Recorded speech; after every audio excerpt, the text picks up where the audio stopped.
Hey, this is Heather from the Renaissance English History Podcast, and this is your Tudor Minute for November the 27th. Today, in 1582, 18-year-old William Shakespeare married Anne Hathaway, who was about 8 years older than him. It was a shotgun marriage, and she was pregnant.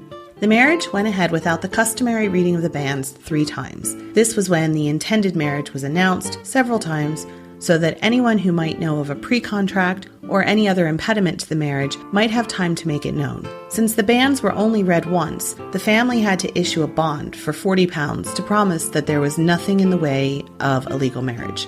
Shakespeare's marriage, however happy it was or wasn't, has been the subject of speculation for 400 years, in part because while love is a common theme in his plays, marriage comes off very poorly. Shakespeare doesn't really ever depict a happy marriage in any of his plays. Even in the comedies like The Taming of the Shrew, someone has to compromise and completely change who they are when they're married. Of course, there are also more sinister depictions where wives plot to kill husbands and so on.